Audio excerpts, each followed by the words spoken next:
সূচকের পতন দিয়ে শেষ হয়েছে ঢাকা শেয়ার বাজারের লেনদেন। সার্বিক সূচক ডিএসএক্স 17 পয়েন্ট কমে দাঁড়িয়েছে 4,917-তে। হাত বদল হয়েছে 326 কোটি টাকার শেয়ারের মালিকানা। লেনদেনে অংশ নেওয়ার প্রতিষ্ঠানগুলোর মধ্যে দর বেড়েছে 158টির, কমেছে 175টির দর, আর অপরিবর্তিত রয়েছে 62টির দর। এবার বাজার নিয়ে বিশ্লেষণ শুনবো অ্যালায়েন্স ক্যাপিটাল অ্যাসেট ম্যানেজমেন্টের।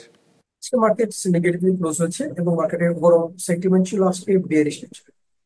এই সপ্তাহের ওপেনিং ইন্ডেক্স ছিল 4,973 এবং অ্যারাউন্ড 55 পয়েন্টস এর একটি কারেকশন হয়ে মার্কেট ফাইনালি ক্লোজ হয়েছে 4,918 পয়েন্টস।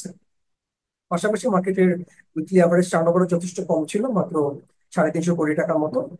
অর্থাৎ মার্কেটের প্রতি ইনভেস্টরদের কনফিডেন্স এখনো যথেষ্ট কম এবং তারা যার কারণে মার্কেটে তারা যথেষ্ট কমে পার্টিসিপেট করছে।